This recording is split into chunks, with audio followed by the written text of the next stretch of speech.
President Trump is impeached a second time. Parler gets nuked from orbit, and Inauguration Day looms on the horizon as the National Guard secures Washington, D.C. This is The Arc with Riccardo Bosi. Riccardo, another week, another impeachment. What's going on? Groundhog Day. Groundhog Day. That's all it is. It's Groundhog Day. Why is it that Australians care so much about American politics? I mean, this gets the views, but why? Why don't people care about what's happening in their backyard? Well, the rational description is that it's foreign, it's exciting, and in reality, it's like a tsunami. If something happens over there, it's going to hit us here. But I take your point because it's a bit your own toilet's overflowing, but you're fascinated what's going on in the neighbour's back garden, and we've eventually got to clean our own backed up shitter. Do a Jordan Peterson, clean up your own room before you criticise the world. Makes your bed. That's Make it. your goddamn bed. Yeah. Well, the breaking news is obviously that the impeachment has just voted. 10 Republicans ended up voting to impeach Trump as well. There was one Democrat, believe it or not, I forgot her name, but she did actually come out and say, I'm completely opposed to this. The double standard we saw with the Black Lives Matter protests cannot be ignored. I'll display her photo here, guys. And, credit to her, calling out her own side, didn't vote with them. Good on her. That's great. That's what we want to see more of. And we know that there's people of conscience on both sides. But the problem is courage, and we'll come to that later. It's a good quality of the US system, though, that they are not, as we discussed last week, they're not entirely bound by their party rules. They are more bound to their constituency. Yeah, absolutely. And I love that freedom that they have, that our politicians... Well, they have it. They just don't have the courage to use it. And for those of you that don't know, in the House, they are more susceptible to being voted out than the Senate. In the House, that's why we saw so many more House representatives where Nancy Pelosi is, guys. A lot of Republicans spoke up against impeachment as opposed to the Senate because it's just a different system. They're more vulnerable. They're up for re-election every 2 years rather than, I think, every 4 years as a senator. But in the lead up to this, the Democrat leadership were really pressuring Mike Pence to invoke the 25th Amendment. And for those of you who don't know, that removes the president from office for a number of different reasons. I think treason is one of them, being mentally unfit, which is the only time it's been used in the past, mentally unfit for past presidents, I think on 2 occasions. But Mike Pence came out and said, I will not yield to efforts in the House of Representatives to play political games at this time, so serious in the life of our nation. Now, he obviously put a letter out about this, and it was making it pretty clear. In fact, it was actually really brutal. A lot of people don't hear this, but Nancy Pelosi and Chuck Schumer, the leaders of the House and then the Senate, they also, they actually tried to get a hold of Mike Pence's office, and he kept them on hold for 25 minutes, and then his aide said, the vice president will not speak to you. So it was pretty brutal the way they did it. But it's not going to happen, the 25th Amendment. The other options the Democrats have is, as we've seen in early 2020, impeachment. So they're going to try, they did impeach this morning, we heard. 10 Republicans, as I said, also voted to impeach the president. They need a majority of the House. I think there's 535 members of the House where Nancy Pelosi is, and a majority of those did vote to impeach Trump. Then that progresses to the Senate. You need 2/3 of the senators. There's 100 senators there. You need 2/3 of them to vote to impeach, to remove Trump from the presidency, which would take effect immediately. I don't think the vote's that's gonna get to that. In fact, as we saw, a second impeachment is highly likely. However, being removed from office probably won't happen. In fact, the Republican majority leader in the Senate, Mitch McConnell, said that he will not rule on removing Trump from office until after he leaves office, and Inauguration Day happens on the 20th. So we've got an interesting question. What happens if Trump gets convicted by the Senate and he's out of office? Well, all it does, he doesn't go to prison. All it does is it means that he just can't run again. So they are trying to get this done. I don't think it's going to happen. I don't think they've got 14 Republican senators who are willing to put their name to impeach Trump and remove him from office. But who knows? Maybe I'm wrong. But we'll see. And as Riccardo said last week, maybe somehow it'll be overturned. Well, what's interesting is people asking the question with 12 days to go, less now. What is it? It's about 6 days to go. 6 working days. Yeah. Yeah, 6 days to go. Why bother impeaching Trump? And it's a great question. A couple of reasons have been suggested for it. The Democrats are terrified of what's going to happen if pedophile Joe and his administration don't get inaugurated. Why do they want to get rid of Trump so urgently? The answer might be found in some of the statements that are going across the media there, along the lines of getting rid of Trump is the first part of the problem. Now we have to purge the movement that he leads. And so this is the media deciding that anybody that supports Trump is a non-person and they have to be purged. And so this is a real problem. They're showing their hand. It's got nothing to do with Trump being unfit for office. We know it is a game. But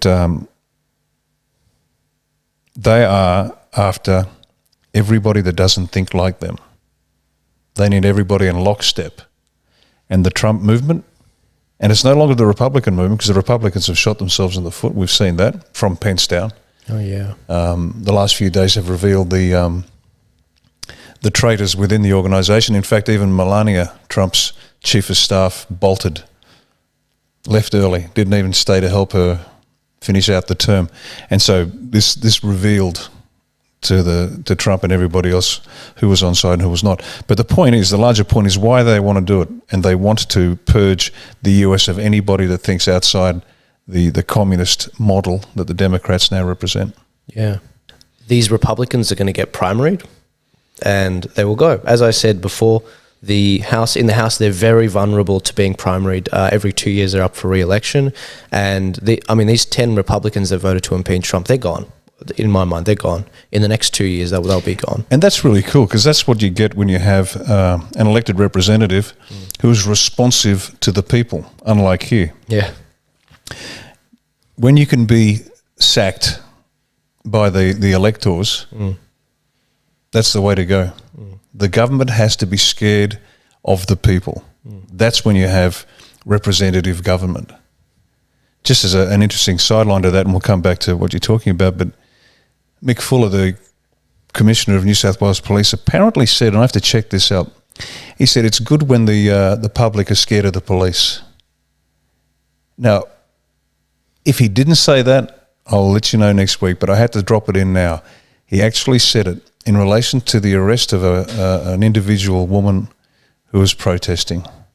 And it's good when the people are afraid of the police. Well, Mick, if you didn't say it, I apologise and I'll correct it next week.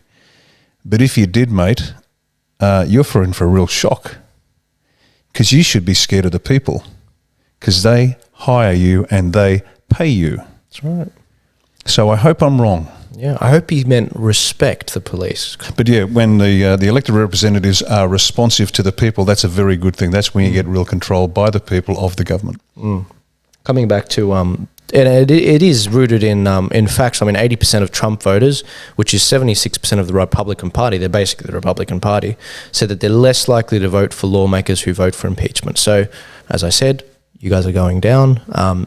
If you think that the Republican Party, like Mitch McConnell does, can be purged of the Trump supporters, that's a Republican Party. You're going to have a party that represents literally 5 to 10% of the party at most if you purge the Trump Party. That's what it is. It's a Trump Party. But we'll see how that develops. That'll be very interesting as things go forward. Donald Trump, in response to all of this is before he got impeached for the second time. By the way, no president has been impeached twice before because in the past they didn't misuse impeachment and just waste time. But anyway, before this, Trump said, "Free speech is under assault like never before. The 25th Amendment is of zero risk to me, but will come back to haunt Joe Biden and the Biden administration. As the expression goes, be careful what you wish for." And this comes off the back of many of my warnings that I've issued, saying that Nancy Pelosi, she passed this act last year, legislation basically to appoint a council to assess the president's mental health. Who do you think that's going to be used on? Because it doesn't come into effect until after Trump leaves. There you go. So Joe Biden, watch out, son. Kamala Harris can appoint whoever she wants. with no election as a VP if she does this. What's interesting about this statement is it's the first time that Trump has actually used the words Biden and Biden administration. So this could be a telling statement by Trump, but we'll see. We will see indeed. As I said before, guys, the National Guard has been called out to secure Washington DC. This is and the Capitol. This is some photos of them sleeping in the Capitol. There haven't been photos like this really since images of the Civil War paintings that we've seen, and it's very. Why are they there? Well, there's worries that there's going to be more violence into the future, and Donald Trump has endorsed this, the National Guard coming out and encouraged them to secure the state, basically. Now, with regards to what happened last week with the violence that we saw, there have been a lot of revelations. It turns out there was actually violence. It turns out that a lot of the people that stormed the building, they were actually Trump supporters, a lot of them. Now, I'm actually yet to find someone with their name and face who is an Antifa supporter. I'm actually yet to find that. And you guys know how thorough I am with this. But the overwhelming majority of the people that went into the Capitol, they were Trump supporters. Now, what we saw last week was we saw Donald Trump completely say, be peaceful, don't be violent. Even Alex Jones, when they were all running in, he said, don't go into the Capitol. Yet what did we see? We saw a very angry mob. They heard that Mike Pence was not going to do what was constitutionally correct, and Professor David Flint confirmed my analysis on this as well from a couple of weeks ago. But what ended up happening was the police let them through, as we saw. In fact, the police, a lot of people don't know this, the police asked for backup 6 times from their superiors who have now resigned. Yet it was denied 6 times. They were not given the National Guard, who were around, they could have helped them, and they were not given police backup. Why? A lot of people are thinking this is a conspiracy. Maybe. If I was to give the most charitable reason as to why I don't think it is, it's because we had the Black Lives Matter protests a few months ago. They were hammering Black Lives Matter hammering police for months. There were over 100 counties that were defunded because of those protests. So the Democrat mayor of Washington DC, I can see how she wanted to scale back policing because she didn't want to be seen as overbearing when the Black Lives Matter stuff happened. I got to pull you up on that. No, pull me up. Go for it. Okay, the concept of defunding police as a result of Black Lives Matter protests is complete bollocks. Why is that? It's a lie. It's a plausible reason for it. Black Lives Matter is a means by which Soros funds money to the Democratic Party. That's what its job is. Yeah, act blue. So the Democrat governors claim they're listening to Black Lives Matter and they defund the police. Only an imbecile would defund police. We know why there's police. Okay. Human nature being human nature. So it's no. I'm not saying that. I'm saying it was the catalyst. No, it's a lie. It's you're watching a show. You're watching a stage play. They give you the plausible reason for an action and then they take the action. It's complete rubbish. Trump threatened to use the Insurrection Act to send troops down to sort it out if they didn't. I told you, they need to destroy America. Yep. Defunding the police is insanity. We know it's insanity. The reason we have police is because there are really nasty people out there doing nasty things, and one of them is the Democrats. So they have this ridiculous idea of Black Lives Matter, demanding defunding, and therefore the governor says, I best defund the police. No, that was the excuse. That was the plausible reason.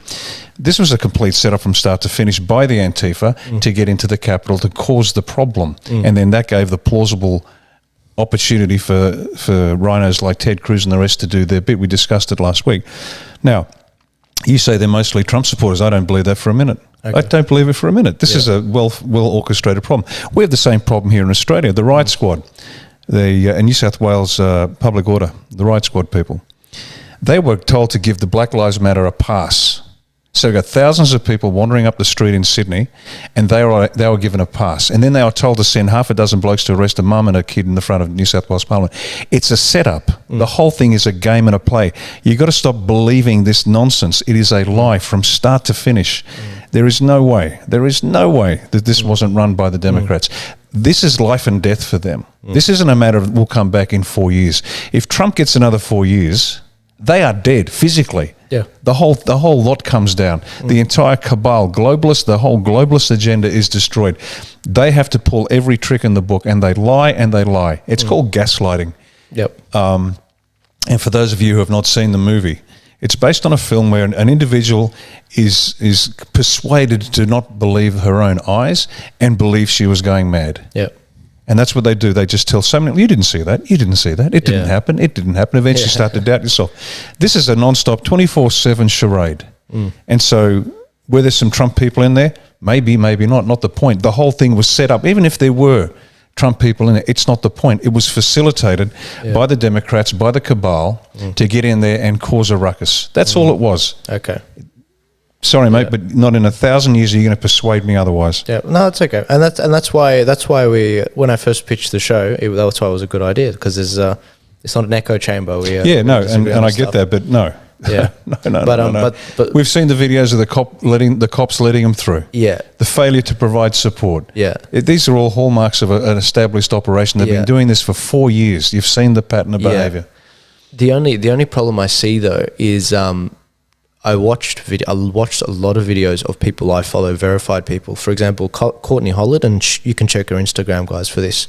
She's got a big social media following and conservative in America. She was in the courtyard just before the storming happened, and I know there were Trump supporters in there, or the majority of them in there, because what ended up happening was there were agitators who may have been Antifa, or maybe just been very aggressive people. They started getting chairs and started breaking windows into Congress there. And what ended up happening was everyone started pointing and shouting, Antifa, Antifa, grab him. And then they grabbed him and they beat the crap out of them. And I'm like, okay, that was that. And then it also happened at the front as well. There was a journalist who people thought he was Antifa, and they started shouting Antifa. He actually wasn't Antifa, he was a journalist. He had a journalistic pass. And then they pulled him to the side. I can give you guys the name of him.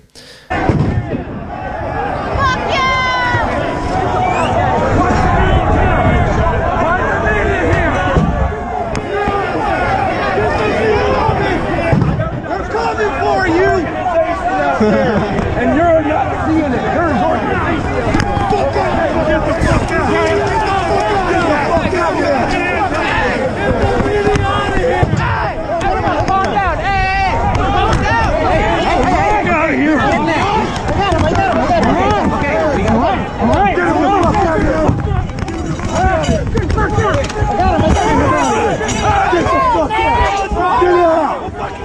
the fuck out of here. Get the fuck out. Get the fuck out. Get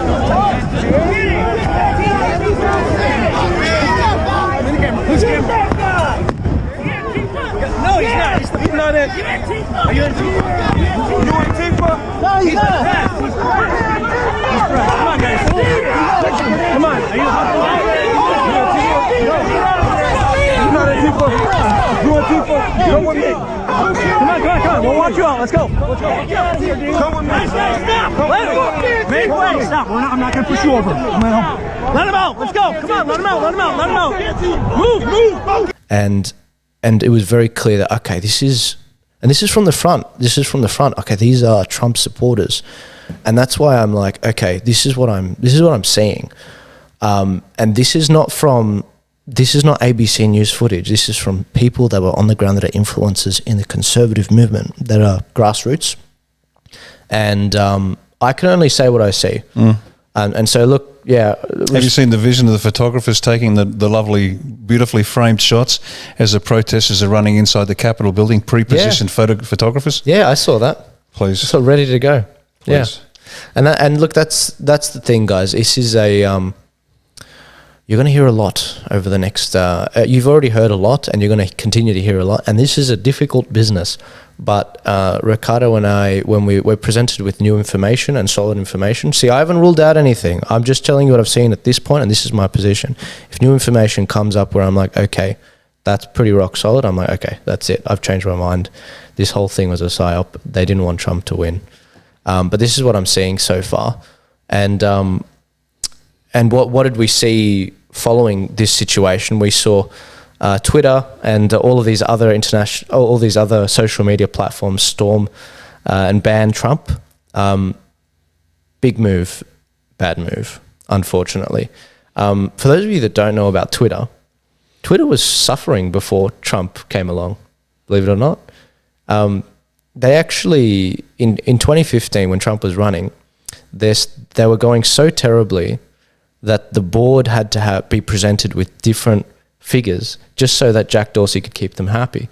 So he started presenting them monthly active users rather than daily active users because daily active was going down. So what did we see once they banned Trump? Well, as I was warning, if they ban Trump, then the whole brand is going to collapse. Why should any journalists be on there? There's a running joke. Do you know what OnlyFans is? Oh, you don't? So a lot of, how do I put this respectfully? A lot of social media women on Instagram who like to post photos of their butts, they have these OnlyFans accounts where you can get additional access. It's sort of what I do, but it's for butts. And there's a running joke that if Trump started one of those, the people with Trump derangement syndrome would also sign up because they just can't separate from their hate of the man. So what we saw was Twitter's stock dropping 10%.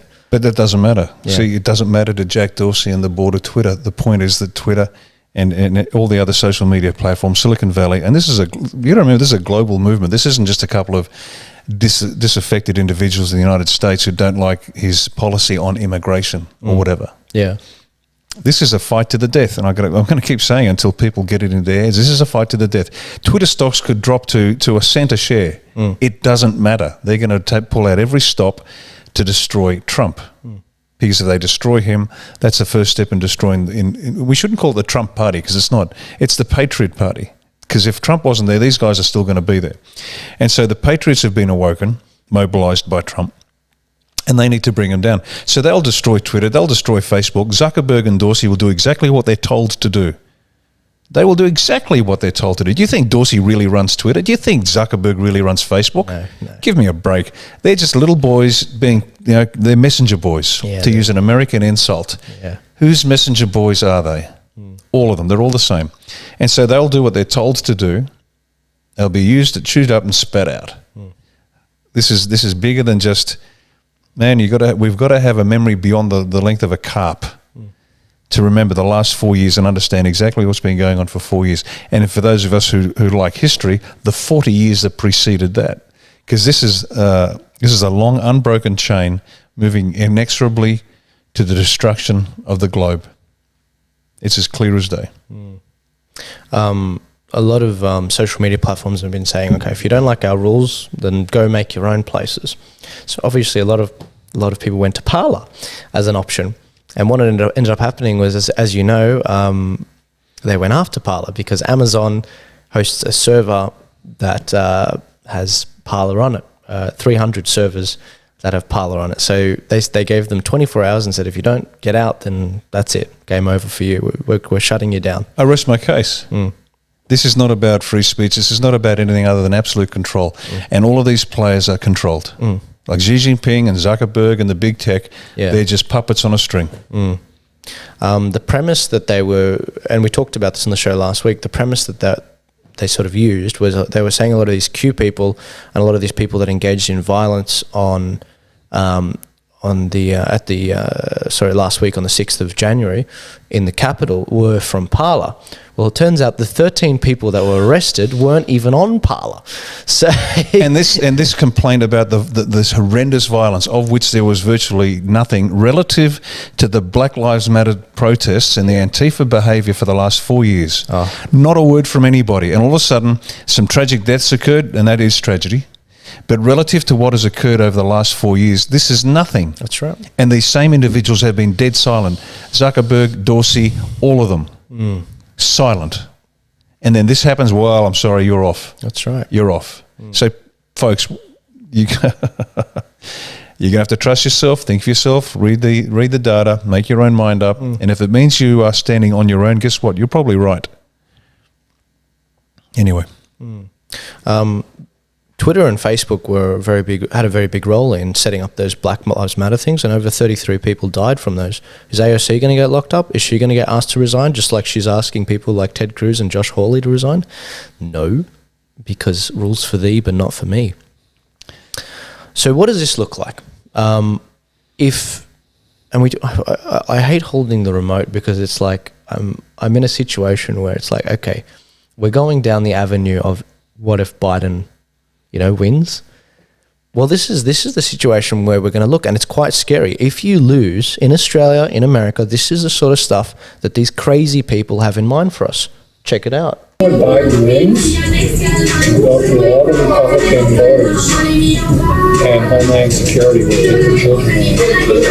Okay? And we'll put them into re-education camps. Amen. In these times, which are unique, I mean, is close to Hitler. What are we going to do if we don't like it? It doesn't Go to the White House and throw Molotov cocktails.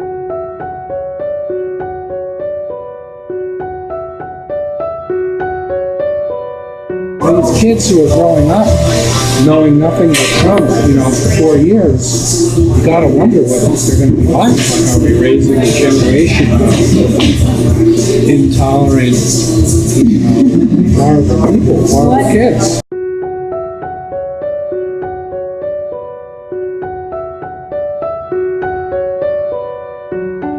Enlightenment camps. Right. They're nice. They have Sesame Street characters in the classroom, and they watch PBS all day. I'm going to go home and watch it. Dumb. Most people are dumb. It's good to live in a place where people are, educated and know stuff. And can you imagine if you lived in one of these other towns or states where everybody's just stupid? What's great is like COVID is spiking in all the red states right now, so that's great. Why do you think so? Because either those people won't come out to vote for Trump, because the red states, or a lot of them are sick and dying. PBS has like real news, but CNN doesn't have real news anymore. It's just a talking head talking about Trump all day long. I can't stand it. I mean, every once in a while I look at Fox News and it makes me want to throw up after 5 minutes. It's all this Joe Biden shit now, all the Joe Biden scandal, which is all made up. It's all ridiculous. And they are pushing them so hard. It's unbelievable. So do you guys just ignore it? Yeah. Anyway, not a fairly bleak future, guys. I'm sure you might agree. But that's the reality. The purge is on. Just in case anyone didn't know, and this is from Tim Pool, Signal is a product of Whisper Systems, which was acquired by Twitter in 2011. Jack is celebrating his app being #1 after a concerted effort to remove their competition. Parler was #1 until it got nuked. Rick, you've been warning about that, haven't you? Fight to the death. It is a fight to the death. They will come in for your kids. I don't know how long I've been saying it. It's the logical step towards the end to compel you to behave the way they want you to behave. Just on Signal, people keep saying, "Oh, Rick, get on the Signal quick so we can communicate." It's all being captured, folks. Don't think. Look, we have the operating assumption that everything we write and say is recorded, and so we know that. Stop thinking that you have any privacy. And when they win, that doesn't mean they stop. They will keep going. Please look up sociopaths and psychopaths to understand the nature of the enemy that you are combating. They will not stop. Yeah. And even when they have removed every non-compliant individual, then they turn on themselves. Yeah. That's the nature of the beast. It's happened in every communist country. They turn on their own. And the people that think that they're going to survive and oh, God, I've spoken to so many people, otherwise educated people, that think, don't worry about the sheep. Let the sheep die. Yeah, they're too dumb to survive, so they deserve to die. And these fools think they're going to be allowed to survive. They're not. They're the first ones up against the wall once the revolution's complete. There is no stop for these people. And it doesn't work. This censorship doesn't work. I mean, I was telling you an example off camera, which I can't say on camera, about some white nationalists we've actually helped to de-radicalize from what we've been doing. I want a national, a royal commission into how a lot of these political, no, not even political, just social media platforms radicalize or unradicalize people. I want some numbers. Because of the amount of, as I said before, the amount of Black Lives Matter protests that were set up on Facebook, which led to deaths, and we can draw a line from here to there. This is the rally, this is the death of the person, this is the cop that was killed. You know, there's no accountability. But I know that platforms like Parler did radicalize people, de-radicalize people. And this show has de-radicalized people, yet we're going to be in a situation where that I know we're going to get banned. It's only a matter of time. But they'd be happy taking us off even though we're getting de-radicalized. So what ends up happening is we get put underground. We go to our own little environment where we're with like-minded people, which is not a good thing, guys, because then we don't get exposed to new ideas.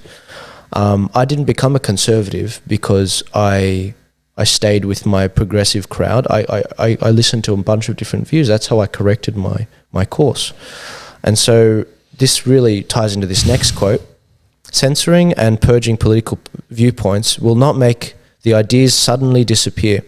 It will only make these viewpoints go underground, create resentments, and make wounds fester. That's from Patricia on Wooka. Funnily enough, after the events of the week of last week, we saw Trump's approval rating go up 48%, just like that. Not surprised in the least. So it seems like the media, people definitely don't trust the media, but it's very entertaining, isn't it, to see what's happened. Last thing I'll say on the protests in Washington DC, another person we got an update on was Adam Johnson. He was seen carrying a lectern away, which is a video that a photo that went viral around the internet. And here's him. He's actually just behind the lawyer here on the left, if you watch the video of that. Basically talking with his lawyer and admitting that, yes, he was there. He was making off with a lectern, and it's pretty incriminating. Part of what you have to, factor into is, again, you just have to drill down on what actually happened. You have a photograph of our client, in a building, unauthorized to be there with, what appears to be a podium or a lectern. I'm not exactly sure which one it is called, but that's what we have. Obviously, that presents problems for you as a defense attorney in that you have your client in the building at the time of the break-in. I don't know how to else explain that, but yeah, that would be a problem. I'm not a magician, and neither is Mr. Bigney. So yeah, we've got a photograph of our client who appears to be inside the federal building or inside the Capitol with government property. I like putting names to faces so you guys can follow this stuff up, because this is not... I listen to a lot of people, and when I say people, I don't mean mainstream media. I mean people that I have filtered over the last 5 years just to get the facts, and I see their hit rate. And then once you get a few of those people, it's like, okay, that's how I got to the position I'm on now. That is why I came to the conclusion before about the Capitol riots. It's like, okay, this is where we stand.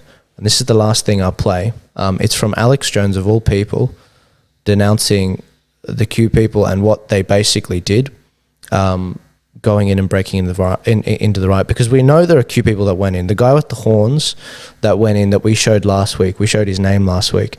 We know he was a follower of Q and a subscriber of Q because he was talking on camera a year ago about it. But here's Alex Jones. Conspiracy. Q is like people that look in clouds. One sees a giraffe, one sees an elephant, one sees an alligator, one sees a cloud. So, is it Jake the Barbarian? Because I worked with children for 5.5 years in group homes, traumatized children, and I got chased out of the home with a knife by one of the kids. Hey, you're not an actor. We got that. We believe you. They say I'm an actor because I've been in a few movies. It's total bull. Okay, Which, by the way, I absolutely loved Waking Life, by the way. Your plug in Waking Life was absolutely accurate and awesome.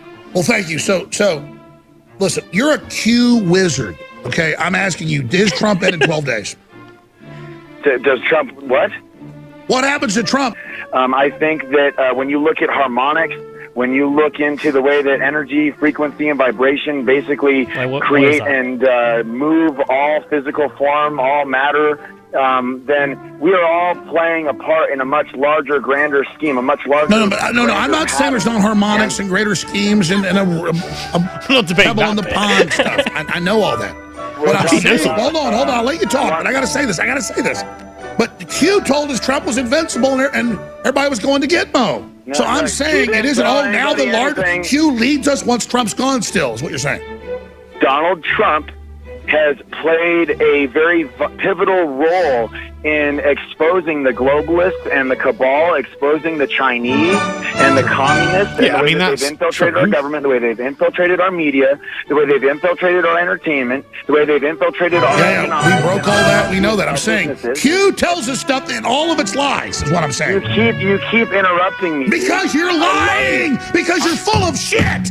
That's why, because every goddamn thing out of you people's mouths doesn't come true. And it's always, oh, there's energy, and oh, now we're done with Trump. You said he was the Messiah. You said he was invincible. You said it was all over. They were all going to Gitmo. Now, oh, he's part of a larger thing of Q. I will not suffer your Q people after this. I knew what you were day one, and I know what you are now, and I'm sick of it. I'm sick of all these witches and warlocks and pumpkin popsums and everything. Okay, Sorry. So that's Oh dear. All right, Q people, I know you hate me now, but I had to do it. Hang on, just before you move on. Sure. All of that was true, by the way. Does anybody remember Alex Jones when he first kicked off and how long he's been talking about this and for how long? He sounded exactly like Q does.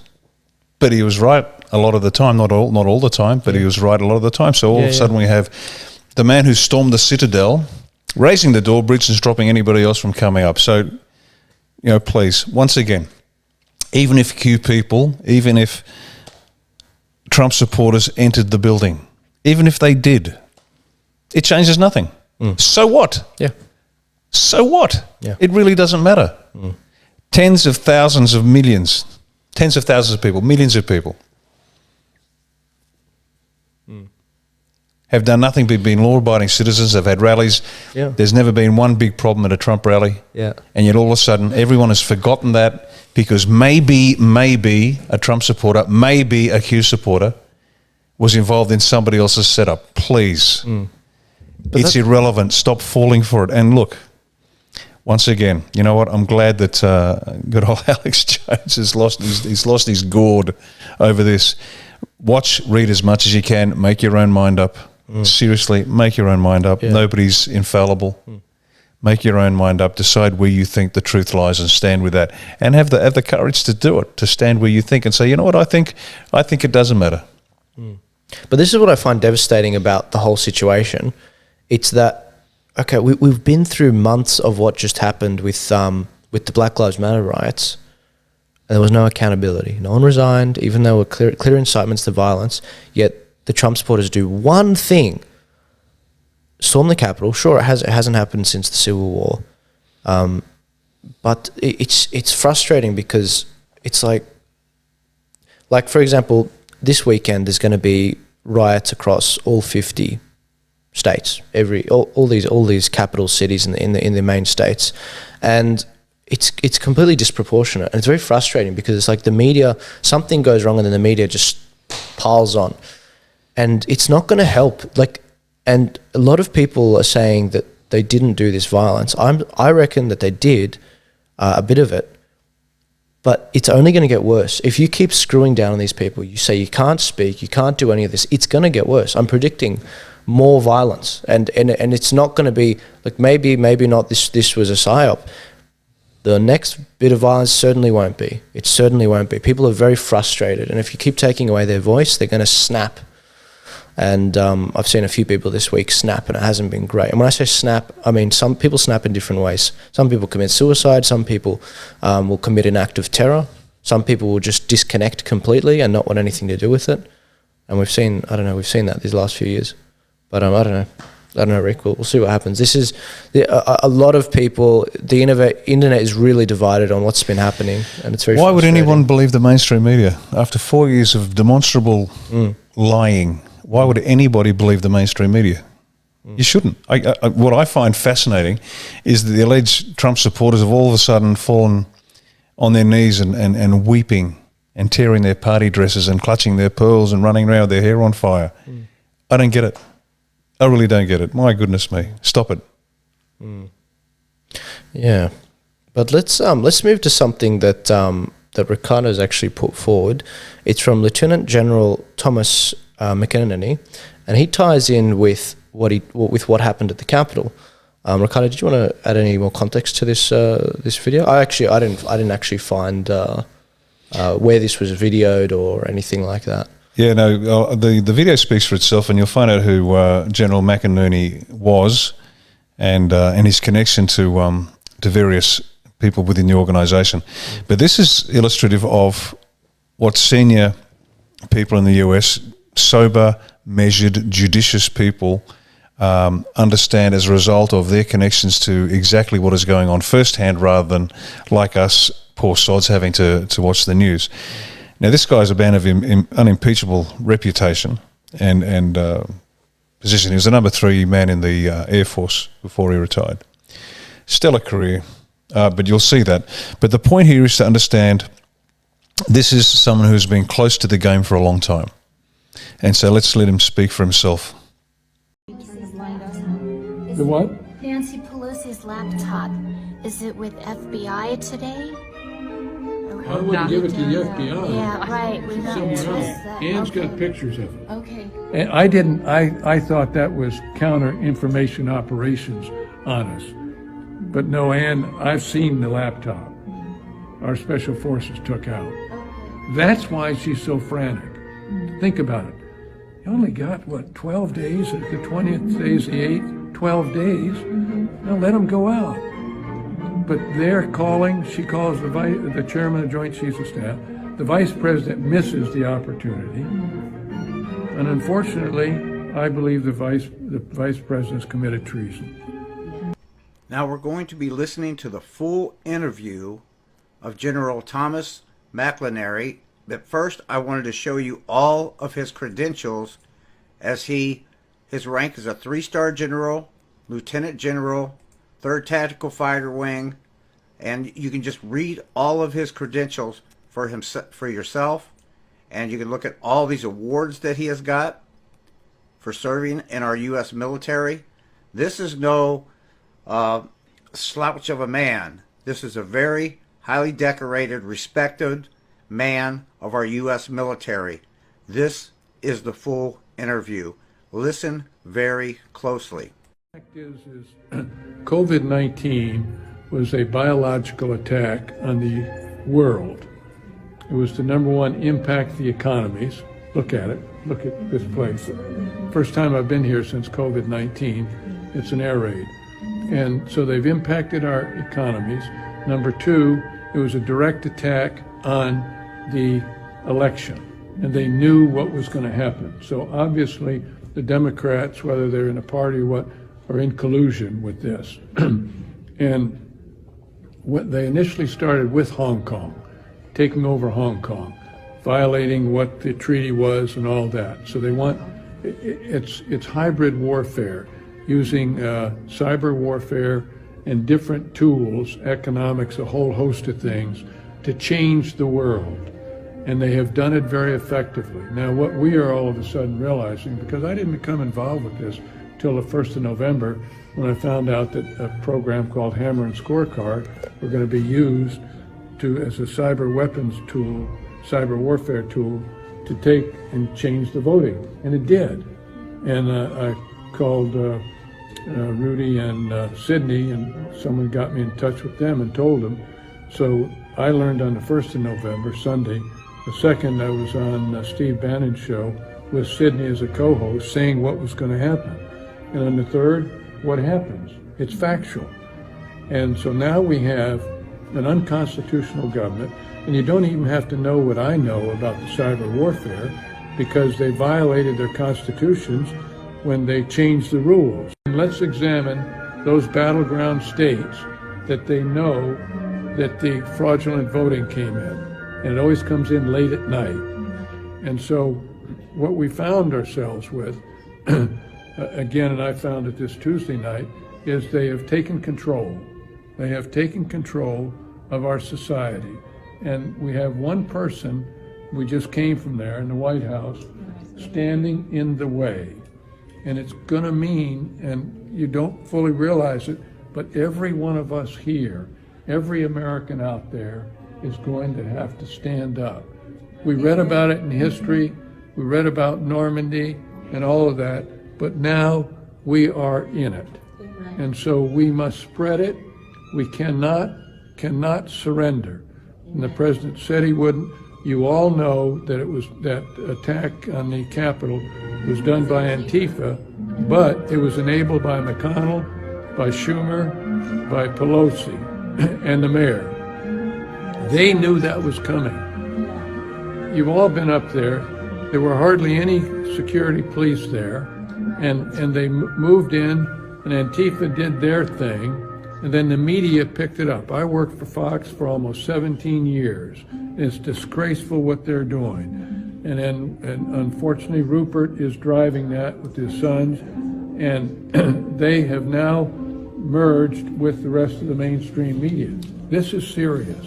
This is expanding. We cannot let it happen. We don't have 4 years. As Hong Kong has seen, we do not have time. Time is against us. And Ann and I were just talking to someone about the information that's being released that shows clearly in those battleground states the cyber warfare that was used.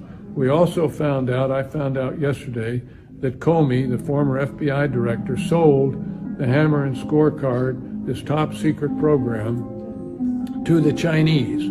So you now have this top secret program that is like your iPhone. It gets in, it's called Hammer, it gets into the voting network, and then it has an application like on your iPhone, you have all those apps, it puts it on, and it modulates the voting so they win, not by a large number. And I got a call Tuesday night at 11:30 that the ISI from Pakistan was now in the voting machines in Georgia. I called someone, let them know the two candidates, Loeffler and Perdue, were ahead. I watched. 1 hour later, they were behind. So now, I thought that they should stop it. I think their game plan is, no, let them do it.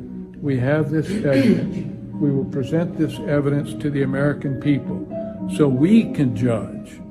We don't need someone to tell us. We can tell when we have unconstitutional acts going on against us. And when you think about it, COVID-19, why are they trying to kill our small businesses and make everybody dependent upon the government? Democratic socialism is the front door to communism. And none of us ever thought that we would be in that position today where this country became a communist society. But think of what's happening now in Twitter and Facebook. They won't let the president be on it. They're censoring the president of the United States. This is amazing in our country that we would have ever thought this would happen. And that's why I was so disappointed in the vice president. He had the opportunity, because if we had a 10-day audit, it would be very clear to all of us, and all 323 million Americans, whatever the number is today, it would be very clear what has happened to our society. So God bless you. Let's keep fighting it. Let's support this president and the people like ourselves that understand what's happening in front of us. We shall not let it happen. We cannot let it happen. Yeah. There you go. So you've heard now a fairly comprehensive, one slightly over the top description of what General McInerney believes occurred. As I said, a man of unimpeachable character. Now, what we in Australia have to understand is, regardless of whether Trump's in, Biden's in, please understand, and this is key, we have to fight our own war. And we have to, and I think I may have described this once before, but here's how it works. Think of the Vietnam War. You had the Viet Cong, guerrillas, against a conventional allied army, including the Americans, the Australians, the Koreans, a whole range of nations were fighting. Yeah. Now, the guerrillas win if they do not lose. And the conventional army loses if it does not win. Yeah. And so the phase that we've been in for some time now. The alleged, or the so-called rather, digital warriors have been fighting against the cabal, and they've played their role. But that's like the guerrillas. They just keep chipping away at the conventional forces, undermining them, making them weaker. Now, to win, though, we have to transition to a conventional force. What do I mean by that? Well, even the Viet Cong didn't win Vietnam. They just prevented the Allies from winning Vietnam. But even the North Vietnamese army had to come in as a conventional force to complete the battle, the success, the victory. We have to do the same. Now, again, this is irrelevant whether Trump's in or Biden's in. This is for us, because nobody's going to save us except us. And so the digital army has to transition. All those tens of thousands or hundreds of thousands of Australians on Twitter, on Facebook, on Parler, whatever. They have just deplatformed many of us. So that's no longer enough. You have to transition from being digital warriors to physical warriors, in the sense that, not starting punch-ups and not grabbing a gun, we're not talking about that. But you have to physically stand up and turn up in person to your elected representative's office and face them. Don't send them letters, don't send them emails. You have to physically turn up in person. Nothing else will win. Nothing. Nothing else is going to win. You can send emails all you like. See, the great lie is that Twitter numbers are important and followers on Facebook are important. It's not. It helps get the message out, but it doesn't win wars. It's like the guerrillas. You've got to step up, folks. Seriously. Being a digital warrior from this point on is 9 times out of 10 irrelevant. Unless you physically walk down to your state representative's office or your federal representative's office and knock on the door and start demanding no forced vax. Yep. Knock on the door and start demanding, give me proof that what you are doing is legal and lawful. Give me proof that you're allowed to block the borders. You give me proof. I pay for your wages. You explain to me exactly why. Now, unless you physically turn up and do it, and if you're afraid, I get it, go down with a group of you, get 4 or 5. I can promise you they will be terrified. And if you knock on the door and they say he's not there, then you just take a photograph and say, John Smith from the seat of Upper Cumbukta West didn't come out. We saw him go in, but he wouldn't come out. You have more power than you understand, but you've got to get away from your laptop because it's meaningless. Now it's done. It's finished. It's bust because they've taken away the platform. So get down there and start posting pictures of you challenging your state representative, challenging your federal representative. I've gone down to speak to mine face-to-face, and he did me the courtesy of having a face-to-face meeting with me. And what he admitted in person was revolutionary, was a real revelation. And he has to, and she has to pay you the same courtesy because you are the elector, you put them into their office, and they have to respond to you. You've got to make it hard for them to bow to the party headquarters. Now, that's their problem. Don't feel sorry for them. You don't feel sorry for the plumber that's dismantled your plumbing and left a God Almighty mess. It's his or her job to fix it up. But you have to sit there and put a finger in the plumber's face and say, fix the bloody mess. You've got to do the same thing. You get down to your elected representative's office, stick a finger in their face and say, mate, you better fix this up because you caused it. You voted for this. You voted for that. But the days of digital warriorship are done. It's finished. It means nothing. And you can persuade yourself that you're making a difference. You're not. Yeah. You are not. You've got to physically turn up. And let me give you one small example. You know that we're keen on revealing the list of names under the 90-year suppression order of the 28 VIP pedophiles, including a former Prime Minister, judges, lawyers, and you name it. Okay. Now, we're doing a petition, but it's not your ordinary petition because one of our members is going to walk from Melbourne to Canberra. And we're going to collect 5 million signatures and we're going to turn up and deliver it personally to Parliament House. So clicking a link isn't going to cut it. You sign the petition and join good old Craig Cole, our Victorian State Coordinator, who is going to personally walk from Melbourne to Canberra and deliver this petition. Now, the petition means nothing. We know that. But if it's got 5 million names, that's something. And if Craig has some company as he trundles up the road, and that's only a short walk, I'm sure you can manage it. But get away from your laptop, get on your feet and walk for Craig. And as he walks through the towns from Melbourne all the way to Canberra, we'll be publishing the route. And so what you can do is you can walk with him for a kilometre or so and take a film and say, we support you, Craig. Good on you, mate. Well done. Thank you. Because I understand you've got other obligations, but walk with Craig for a K. Just do it. This is what you have to start doing. Stand up. The digital war is done. Now it's physical. Is it wrong that my only question is how is he going to carry the petition? Wheelbarrow. Wheelbarrow. Because I've seen those things. Those are huge. Like they need a proper, lift to get them all through. If that's awesome. Our biggest problem, to carry a petition with 5 million signatures, that's a great problem to have. Yeah, that's great. That's awesome. But no, you're absolutely right. You need to get in their faces. And one of the things you can get in their faces about is Australia Day protests have been banned in Victoria and they've been replaced with Invasion Day dawn services. Are you ready for this, guys? Black Lives Matter. Do you remember all that? How that was approved? Well, you're going to have Invasion Day protests being allowed. So get ready for that and enjoy it. If you don't like it, then speak up. Speak up. Honestly, I'm sick. Turn up. Turn up. Turn up. Make your voices known. Turn up. Yeah. There is no way that Comrade Dan has the lawful authority to ban an Australia Day protest. Think about what you're just being told. Oh, okay, we can't protest because Comrade Dan said we can't. Really? Well, here's another one for you that you might not be aware of. The masks.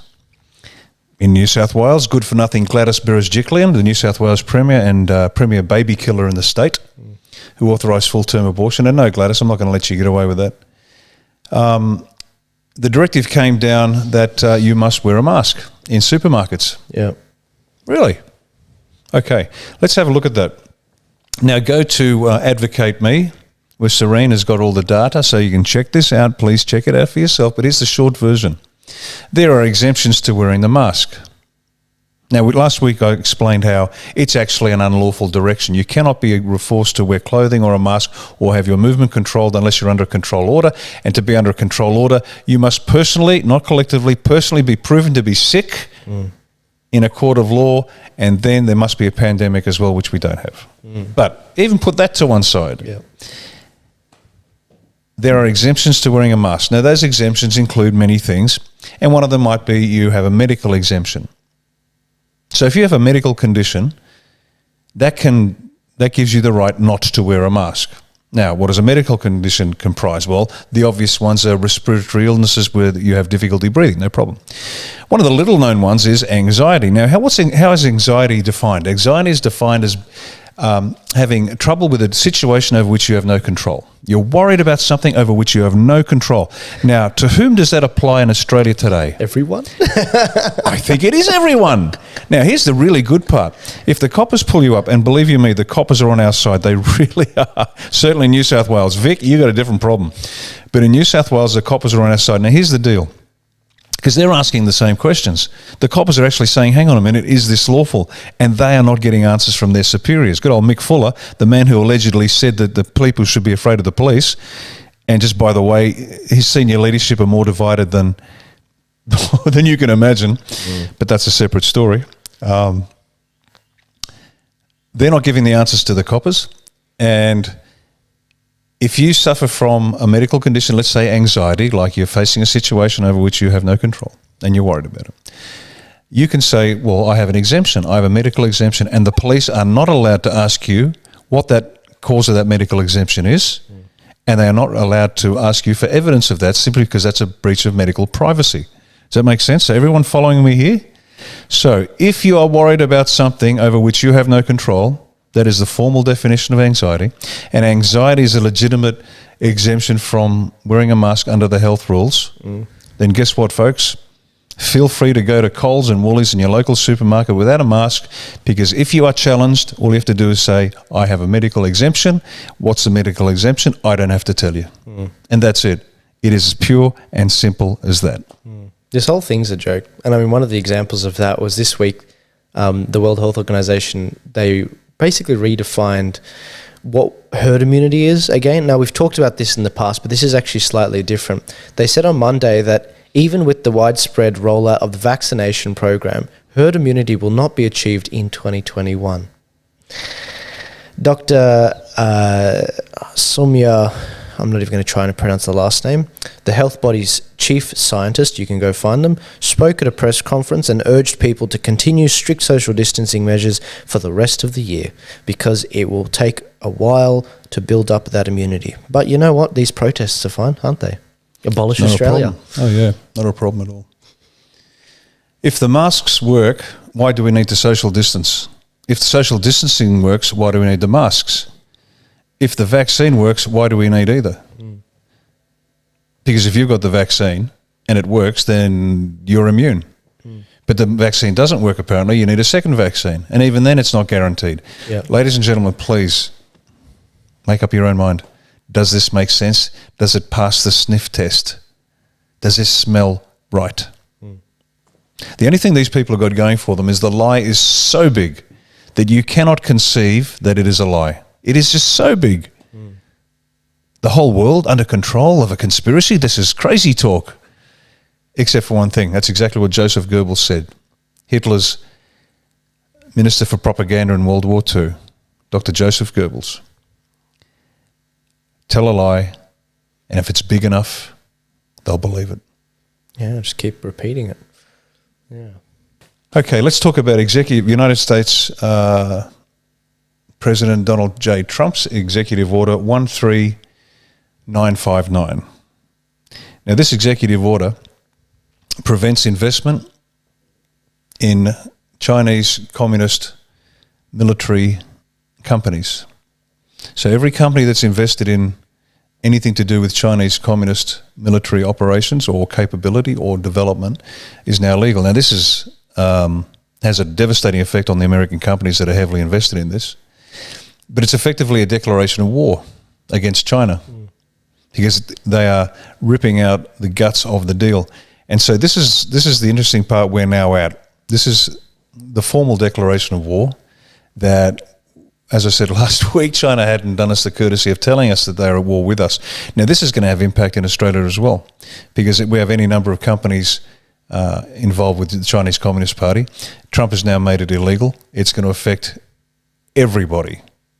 The major Silicon Valley is going to suffer terribly. A lot of manufacturing is going to suffer. And so this is a declaration of war against the Chinese, and it's going to be fascinating to know exactly what happens. What's going to be next? Do you think that he'll invoke that in the next 6 days? It's already in. It's already in. But it's signed in. It's signed in. It's done. So is that the military would sort of enforce that even after he's gone, or? No. It's an economic weapon. It's an economic weapon. These companies now have to withdraw from any involvement in the Chinese Communist Party, which is absolutely sensible and prudent. Yeah, it should have been done ages ago. It's certainly one of our policies. Anybody has anything to do with the CCP, that'll be an act of treason and sedition. How can you materially aid an adversary who has demonstrably attacked our nation? So we'll be doing the same thing. We wrote that up some time ago. The next bit that I think is really interesting is the Insurrection Act. Now, this is the act that allows the president to, amongst other things, suspend habeas corpus and basically continue governing until the threat of insurrection has been defeated.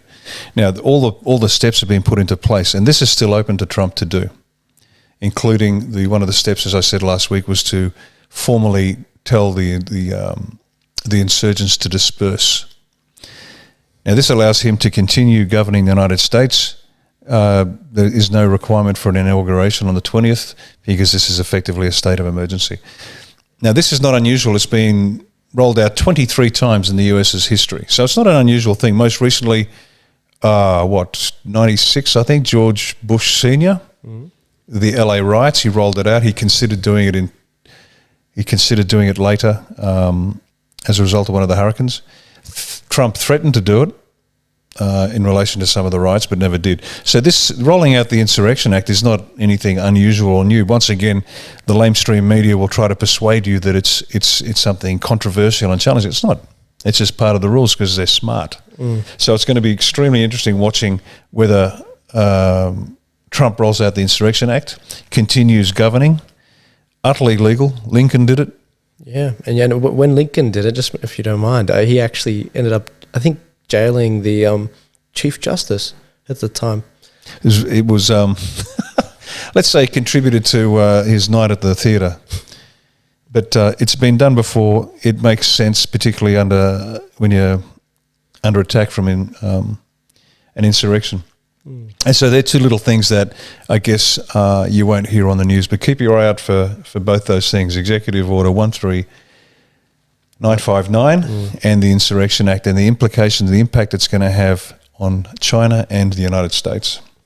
Wasn't there another executive order or Protocol 52 or something where they were like, it was introduced after 9/11, where basically the president has the ability to, in the event of a significant emergency, basically dissolve the Congress, the whole of Congress and the Senate, and just control everything. I remember hearing that. I'm not familiar with that one. Okay, I need to look up on that one. That's an interesting one. I doubt he's gonna pull any of this. I think that politics is a lot more boring than that, and the Trump era has been very entertaining, and it will continue. I just think that it'll continue in 4 years. They're going to go after Trump and all his supporters. We know that. They're already doing it. But you know what? It doesn't mean you stop what you're doing. What about in Australia, though? We've got a few different parties. Have you got anything to say about IMOP? Oh, yeah. Thanks for the heads up. That's right. Got a phone call from one of our regional coordinators. And apparently, now IMOP is the Informed Medical Options Party. And I'm a big fan of what they represent. We're very much in alignment with that. Your body, your choice. You get to say what goes into it. And I extended a friendly hand, and they chose to spit on it, which is interesting, because I think it was 5 members of IPOP turned up to an A1 supporter group meeting and demanded that they have the right to vote on the positions within the supporter group, which I found funny and laughable. Yeah. They got their noses out of joint because at the Queensland state election, because apparently I ran in the seat of the leader of the IMOP party. Yeah. And I tried to explain as gently as I could that unless the minor parties all contested as many seats as possible and fed each other the preferences, none of us would ever get up, because there's no way that IMOP would get up with 50% plus 1 vote, which is required to win the seat. What she needed was as many minor parties to preference each other in order to get the numbers to get up. That's exactly what Labor does. It puts up bogus parties and independent candidates to direct preferences to them. It's a game that they play. Like 9 of them. But IMOP and their erudite leader decided that this was an insult, and she actually ran me up and insulted me and told me I had to ask her permission to run in her seat, which I thought was an interesting, if naive view of a political leader. But anyway, so they've decided that they want to run. They want to run A1 now. We did some checking up, and it appears, I can't verify this just yet, but it appears that IMOP's been penetrated by a major party, and they're doing to IMOP exactly what they did to One Nation and what they did to Fraser Anning and what they did to everybody else. Yeah. And so what they're doing is they're using other parties, they're using cutaways, shills, to help attack A1 to bring us down, unfortunately. Yeah. There's a difference between honest and naive. I'm honest but not naive, so we know exactly what's going on. So IMOP, I was happy to support you. You know, your philosophy's great. Unfortunately, you stink because you're too dumb. You're just too dumb. And I'm not upsetting the IMOP supporters. You people are good people, but your party's just too dumb to worth surviving. So I don't care anymore about IMOP. It's fine. We don't need them. Moving right along. It's very frustrating. First off, that's exactly what a plant would say, Riccardo. You would tear other good parties down, wouldn't you? That's as I said, I extend my hand. Yeah, to the people. I say hello until it's no longer worth my time and effort, and then I just drop it because I don't need them. They're a single issue party, and that's not a problem having a single issue party. Yeah, that can be effective. But when you're as stupid as that, okay, well done. We've talked about this phenomena with the psychology of people drawn to power. And we know how power corrupts, and absolute power corrupts absolutely, from George Orwell. Why is it, and like we've covered this in the past with Fred Nile and his party and how that's imploding, and I hope they go through a renewal, but I just don't have a lot of faith in these party leaders. It's very frustrating, and a lot of people get very disillusioned with parties, and they don't like committing to any, because they see how the very people that get drawn to power are so corrupt. But what they don't realize is, and maybe we'll finish the show with this, they don't realize that if you don't get involved, this is going to happen. It's the inevitable conclusion. What's your take on all this? Why is it so many of these parties implode like this? Is it always? Oh, no, look, I understand. Look, let's break it down into the punters out there that just want a decent party that they can trust to look after their best interest. And I understand why they are utterly shattered. They've been let down. They've been betrayed over and over and over and over again for decades. And as we were saying before the show, they're now voting for a jersey.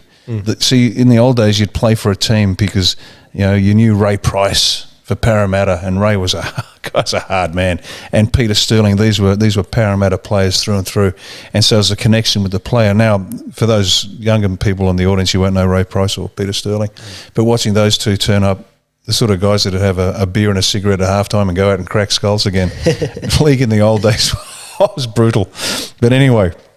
He used to follow the team because the team are the people. Yeah. But these days, it's there's no loyalty. They chop and change, and you start to play for a jersey. Well, what's happened with the Liberal Party, the Labor Party, the Nationals, and not so much the Greens because they've been dead for a long time. But you're voting for a coloured jersey now because the players aren't the players that they used to be. Yeah. They're not.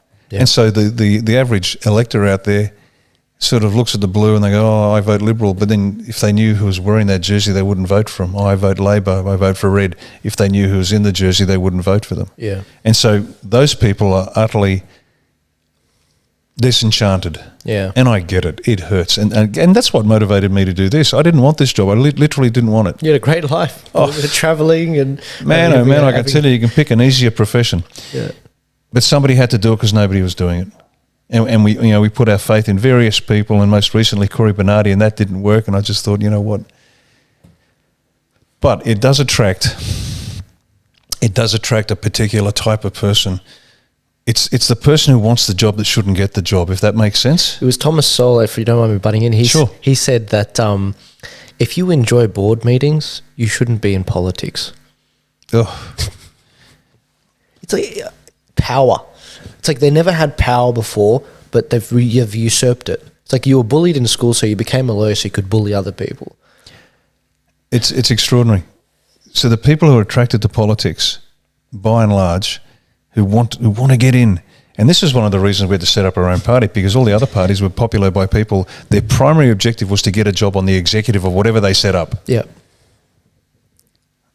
Malcolm Turnbull, I want to be Prime Minister. Yeah, which party? Don't care. There you go. They just want it. They just want it.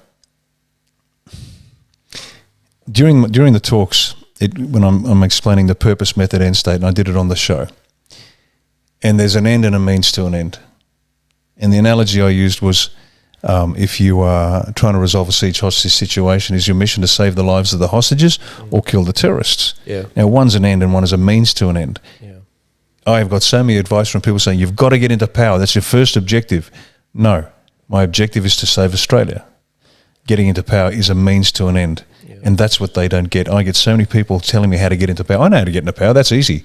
Take the money, bend over, and satisfy somebody else's needs. No. That's why, and we were warned, and I'm happy with it. This is going to take longer to get going than we would like. Because it's not about getting into power, it's about saving the country. And as I said to you before, when I explained our lines of operation, we could feasibly achieve our strategic intention and never get one member of parliament elected. Yeah. That's how it's, politics is the most visible but least critical line of operation to our success. And that's the test. We don't care. We'll get in because it accelerates the process. And, you get into power, you can do things faster. Yeah. But it's the most visible but least critical. And so, unfortunately, politics attracts the people that want power. Yeah. A1 is about attracting people who want to save the country. Yeah. And when they ring up and say, oh, look, they'll send me their CV or they'll run down who they are and what they've done, I say, you're perfect as a candidate. And they'll say, but I know nothing about politics. And I say, even better. You're not corrupted the by last things we need are more politicians and more lawyers. No, go away, please. It's the definition of insanity. If you always do what you've always done, you'll always get what you've always got, which is this. It's crap. It doesn't work for the progressives. It doesn't work for the conservatives. We're not going to move forward, We've got one job to do, that's save the country. But that's everybody's job. And that's when I was talking about you've got to transition from being the guerrilla army to the conventional army. You've got to transition from being the digital warrior to the physical warrior. You've got to take an interest in your school curriculum. You've got to take an interest in the planning for your local council. You've got to take an interest in fill in the blank. You've got to do it, folks, because it'll be taken from you. Like they're taking Australia Day. You can't have Australia Day, but you can have Invasion Day dawn service. Yeah. Speak up. Say this is outrageous. That's the last line. You're not getting back in if you do this. Speak your mind. I'm in the process of writing the Australia Day address that I'm going to record shortly. And I was bouncing it backward and forwards, a couple of different approaches, and that newspaper article about the Australia Day being cancelled, but sorry day or whatever it is, dawn service. I'd made my mind up what I was going to do. And I won't talk about the theme now, but it's confirmed exactly what the theme of this year's Australia Day address must be, because this is going to be the last one, unless we are very, very, very careful.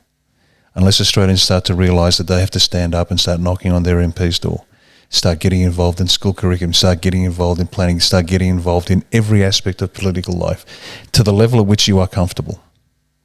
You've got to physically get involved now. You've got to turn up to meetings and put a finger in somebody's face and say, like I've done over and over and over again, and say, the curriculum is wrong. Why are you teaching kids to masturbate and not teaching them their times tables? Yeah. And if that means the local bishop, then do it if you're a Catholic, just for information purposes. Go for it. They work for you. Sovereignty lies with every individual Australian. And I love saying it because it really gets the audience's attention. It doesn't matter if you're a millionaire from Point Piper or a prostitute from Emerald. You are equal. That's it. You are absolutely equal. Now, you might not be as smart, you may not be as rich. It doesn't make any difference. Either every one of us is of equal worth or not. Yeah. It's as simple as that. Yeah. And if we're not, well, put your chains back on and get back into your prison cell, because that's what they have in mind for you. It's coming, and some people will find that comforting. As long as they get to play video games and be fed and be secure and get a UBI, Universal Basic Income, like what we're getting now in Australia. What is it, $1,600 a month? Is that what people are getting on Job Seeker? It's the Jews. Moses led them out of Egypt, and as soon as it got tough, they weren't yearning for freedom. Oh, let's go back to Egypt. At least we had food and shelter. Yeah. See, that's human nature. Human nature hasn't changed in thousands of years. Yeah. And speaking about thousands of years ago, every night I read a chapter from the Bible like you do with your family. I was reading one last night, and it was Paul. This is in the book of Acts. I think it was chapter 14. Paul was in one of the Greek towns, a few Greek towns, and he was touring with some of the disciples of Jesus, and I was thinking about censorship. You know how we're censored off social media and all of that. And I was thinking, this guy is getting censored like no tomorrow. If he gets kicked out of a town, he walks back in and keeps preaching. If he gets kicked out of one town, he goes to another town and he preaches some more, even with the death threats. You know, we talk about unpersoning and being silenced like it's death. And, in a way it is, But you just keep going, guys. You just keep fighting. And as you said, don't be lazy. And I guess this is what it plays into. A lot of Q people are obviously very upset this last week, and I get it, guys. I really do. I've been with you the whole time. I mean, this has been the most transparent show. You guys were with me when my dad passed. We don't get any foreign money, or we don't have any big institutional donors. We don't have any sponsors of the show, even though I'd like one, but we don't have one yet. That's the truth of it. I've been utterly transparent with you, and I finished last year's show with Romeo and you by saying, the moment I'm not transparent, I know you guys can end me. I know that. I'm not stupid. And I like it that way because you keep me accountable like we should be our politicians. But when I tell you that I've come to a conclusion on something, you can tell that I'm being honest and true. Now, this week, I've talked about how I've been very discontent with the Q people, and that's my honest opinion. But one of the biggest phrases that enrages me so much about what you guys have been saying to me this week is trust the plan. Trust the plan. Now, it's not that I have a closed mind to these theories that you guys have. I actually have an open mind to it. I'm more than willing next week to change my opinion. But the problem is it reeks of laziness. It's like trust the plan. Donald Trump's got this. I can go to the bar and, you know, do whatever the hell I want. Maybe if you're young, go back to playing video games rather than striving. Every week, I show you videos of great intellectuals saying it's over. I don't do it because I enjoy putting you down. I don't do it so that you guys get disillusioned. I want to scare you into the reality that I see that we will lose this. We are on a downward trajectory, and we need to dig deep like the Anzacs did when they should have lost in the Middle East in World War I and II. They didn't. They dug deep and they kept fighting, and then they came out on top. And that's why generals like Rommel said, if I was to take hell, I'd use the Australians to take it and the New Zealanders to hold it. That's what we want to strive towards. Now, if you don't have it in you, maybe we don't deserve to survive. That's the truth of it, honestly. You know, that's how societies rise and fall. And if that's it, then it's like, so be it. I'm going to fight to the death. And that's not a throwaway, as Riccardo says. I mean it.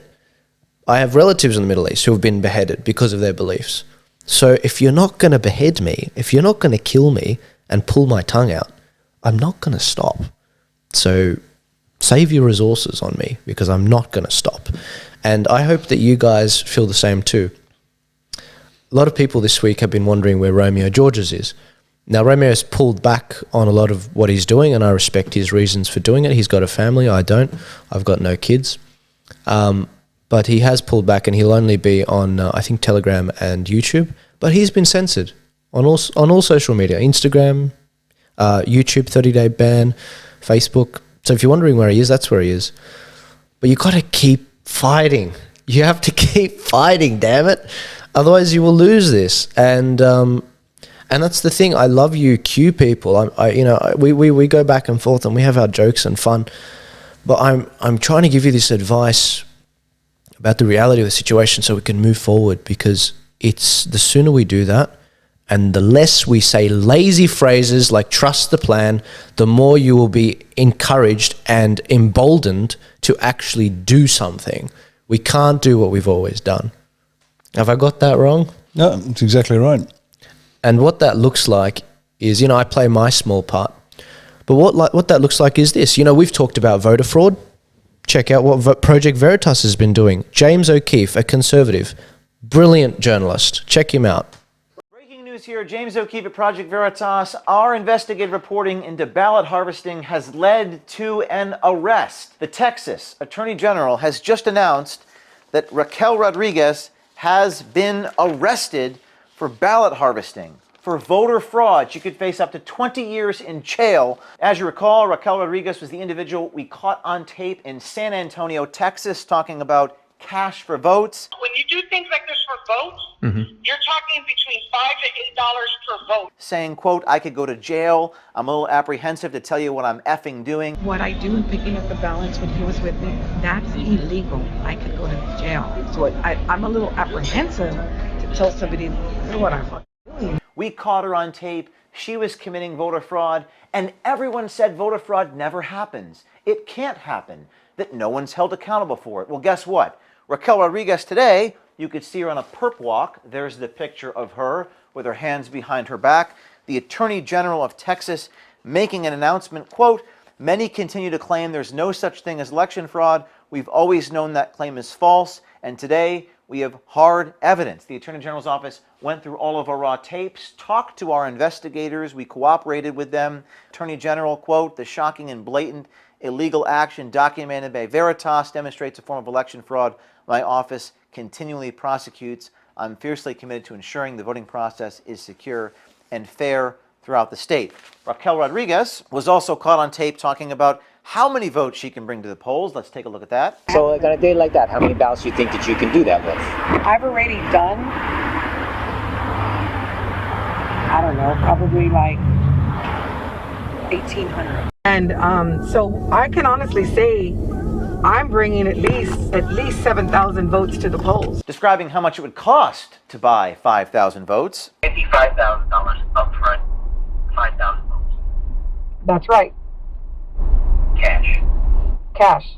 And describing continuously how she doesn't want anybody to know what she's doing. And you do not let anybody else know this is what I'm doing, because if I go to prison, I do not look cute in stripes. I will hate you forever. Had we not done this, this person would continue this criminal activity. And perhaps the most shocking thing of all, people in the news media are trying to claim that Project Veritas is the one undermining the elections, not the people on tape committing the fraud. Now, we're doing investigative reporting here, showing fraud. Someone's been arrested. I get an email last night from one Brian Schwartz from NBC Universal, who emails me and asks, quote, Project Veritas is also a bunch of groups that align with the president's claims that some form of voter fraud was taking place in the election. They're trying to shame me for doing my job and reporting on this individual breaking the law. They're trying to make the argument that somehow I'm, quote, aligned with the president's agenda. It's called journalism, Mr. Schwartz. Maybe you should try it instead of attacking my team for doing our jobs, because had we not done this, you would not know about the fraud that's taking place. Is it millions of votes? Well, it appears to be at least tens of thousands, and those are the only ones we know about. Raquel Rodriguez is the tip of the iceberg, and we need more of it, not less. So for those of you in the news media who says there is no such thing as voter fraud and we're trying to undermine the elections like Mr. Schwartz here, take a seat. You've done nothing. You do nothing but punditry and censorship and attack those who actually do their jobs. And for those of you who are in our audience, for those of you who are hopeless and cynical and bemoan how tragic it is what's happening in our world and our society, follow me, I'm going to show you something. You know what? You can have hope, because this is a consequence. I know it's not the consequence that you want, but it's the beginning. The journey of 1,000 miles begins with a single step. Yesterday, a lawyer for PBS gets fired because we caught him on tape committing acts of violence. Today, the Attorney General of Texas arrests someone after we caught her on tape committing voter fraud, and there's thousands more like it. So is it enough? It isn't enough. Should we do more? Yes, we should do more. But if you want to change the world, you start by changing yourself. You start by acting. Have courage, grow a pair of balls, go out in the field, and try doing some journalism, because it works. And we're going to create an army of whistleblowers and reporters to go out and do this over and over and over again. And the only ones who can stop us is ourselves. Trust the plan? Screw the plan. Create your own plan. Go for it. Just make it happen. Be the plan. Be the plan. What are your thoughts? No, exactly right. I mean, it's funny. I watch these guys and I hear my own words coming back at me with a different accent, a different perspective, but it's the same message over and over and over again. Guys, it's up to you. You want to save your country? It's up to you. Literally you. Look in the mirror. That's the only solution you'll ever find to any problem you've ever got. Do it. It's fun. And I can tell you one thing.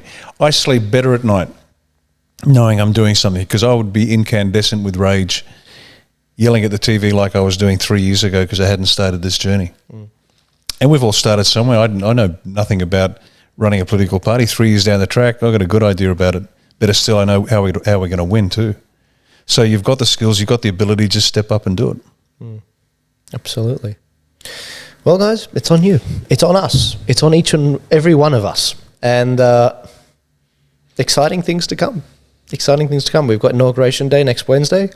Our show might not air till next Saturday because I don't know what's going to happen on Inauguration Day. Nobody knows what's going to happen. No one's going to nothing's going to happen. If we film at the same time next week, it's going to be happening while we're sitting down having a conversation. So we'll see what happens. And for those of you that think I'm being I don't know what to say, not saying much, being very mysterious, there are theories that are saying that Donald Trump is allowing this to happen so that all of these individuals are in one place, so that they can all be arrested in one foul sweep. Now, I don't think either of us agree with that. We were not ruling it out, but that's just something that's out there. That's why we're sort of like, is it going to go ahead? Also, they're saying that there's going to be threats of violence, but we don't know that. They're saying that there's a lot of Trump supporters that are enraged and ready to do acts of violence. Don't believe it. The Trump supporters aren't going to revolt. Yeah, I don't know. No, they won't. I don't think so either. So I don't know, guys. We'll see what happens, but don't be surprised if we get delayed till Saturday. I'm bringing a social media team on to help with distribution. As you guys know, I do this round the clock. Last night I posted a 2 a.m. photo of me setting up the studio. Guys, I do work overtime to make this work, and I'm so thankful that I can actually bring a team on board, which is credit to the donors. So if you want to support the show, go to Subscribestar, go to Actually, I learned something interesting about Subscribestar this week, but go to Subscribestar, go to PayPal, become a regular donor. If you want to support Riccardo, go to australia1.com and Australia1party.com. Australia1party.com. Otherwise, you'll get a tourist website. I always hit that one. Yeah. And that'll be interesting. But any news on, a lot of people have been asking about this national tour. Any news on that? Yeah, absolutely. The next state was to be Victoria as a physical tour. Comrade Dan shut the state down, so it's going to be a virtual tour. So it'll still be held in specific town halls, let's say, but I'll be there virtually. But it'll be a one-on-one. You can still ask me questions directly. We're not doing it statewide. It'll be group by group because we need to coalesce individuals in that one room to feel the energy and get to meet each other physically, which makes a big difference. So Victoria is the next state. After that, we're off to WA because of the state election over there. Again, borders contingent on borders being open because I understand that WA has now been shut down for the next 2.5 centuries, whatever. They want to split. They want to become their own country, yet they'll re-elect this imbecile that's committed treason. That got a lot of views. A lot of people, I think they know it to be true. Yeah. That is a tainted of treason. Look, I lived in WA when I was with the SAS, and it's a beautiful state, great people, but, man. I've always wanted to go there. So the national tour is continuing, but it's now contingent. Physical attendance is contingent upon borders being open, but it'll certainly be doing the entire country, and the goal is to have the entire country finished by April. Yeah, awesome, cool. I hope that the borders open last minute and we can run down there. I think that'd be awesome, legendary. I mean, just on that. Yeah, sure. I can't say too much, but let's say it this way: you're not alone. There are many groups working very hard in very many different ways. They're all taking different approaches to the same problem. Remember I was talking about the attack on converging axes. I'll come up the south slope, you come up the north slope, right? There's a lot going on behind the scenes, a lot of good work going on behind the scenes. I can't tell you more than that. But that doesn't mean, once, as Joel said, you trust the plan. No, be the plan. You've still got to do your bit. You've still got to go down to your local MP and terrify them. Because if enough terrified MPs turn up to the parliamentary party room, and start exchanging notes, you're going to see some action. You really will. Squeeze them till their eyes pop. Yeah. Awesome. Legendary. I can't wait. I actually can't wait to, because we got such a big kick out of the views that we see every week. Every time Riccardo comes in, I give him a briefing on how many views we reached. Last week, we reached 2 million people in the last interview we got. That's insane. We've only gotten over 1 million once before, and that was the week before.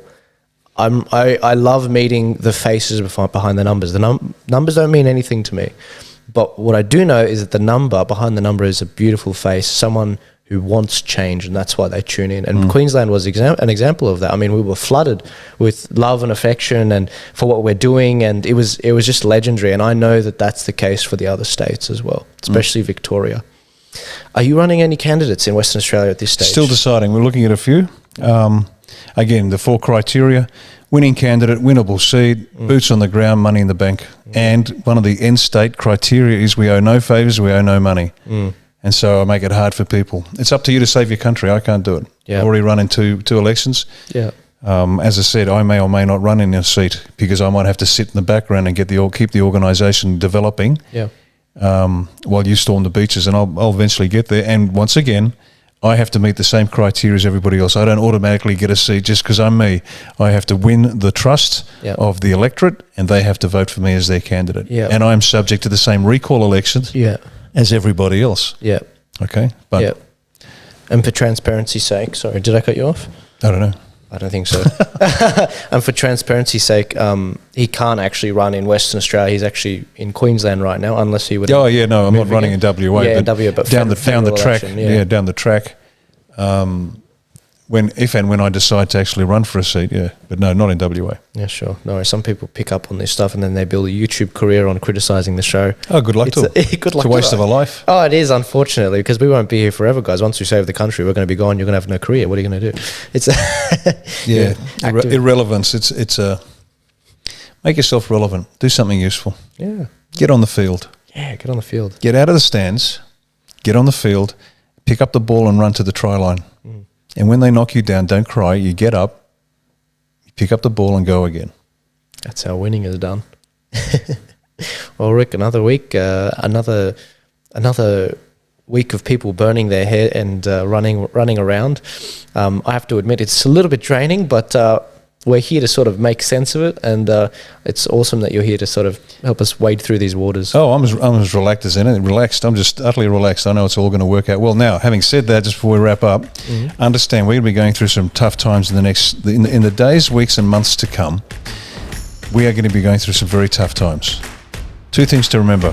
1, you got to trust yourself. You can do it. 2, there are a bunch of other people that are making things happen behind the scenes. So keep the faith. But become the plan. 3, don't blame them. Arc up and get going. Let's do it. All right, well, thanks very much for your time, and I'll see you next week. Thanks, bud.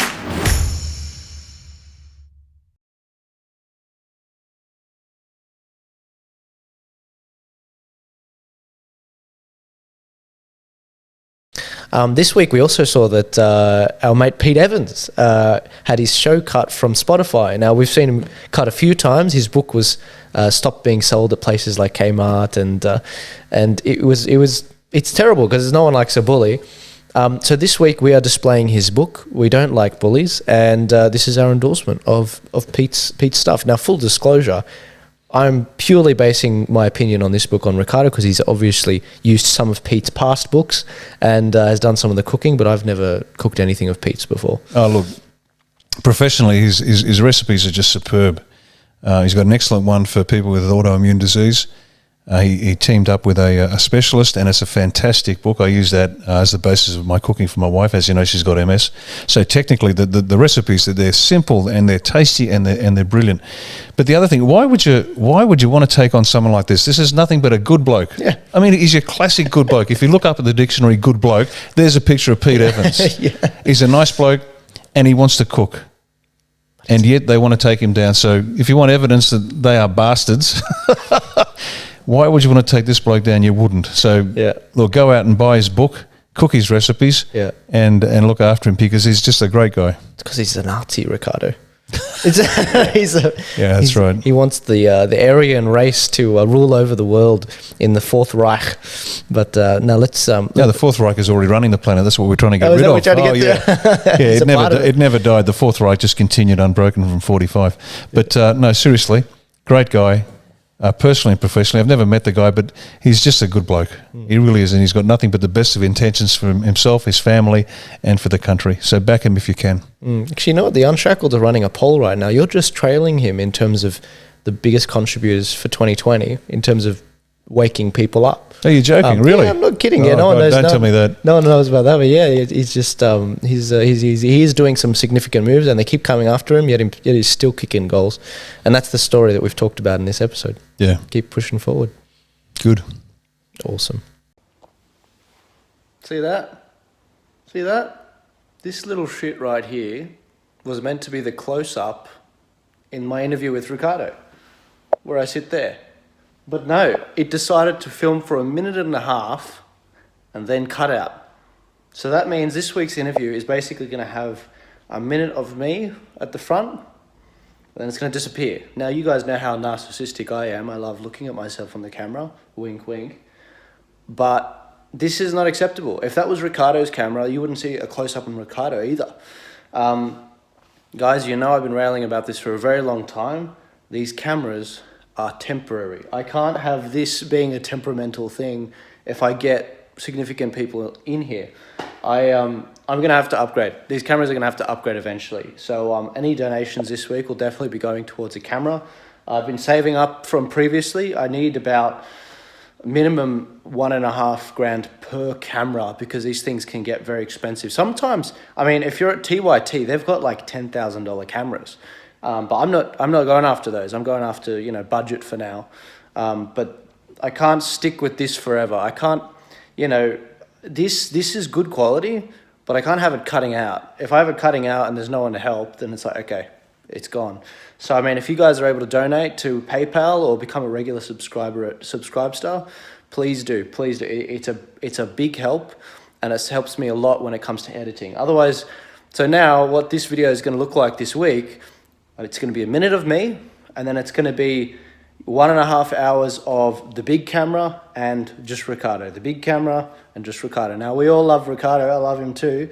But unfortunately, the quality is going to be significantly diminished in this week's episode. And that's just the reality of what I've got to deal with here.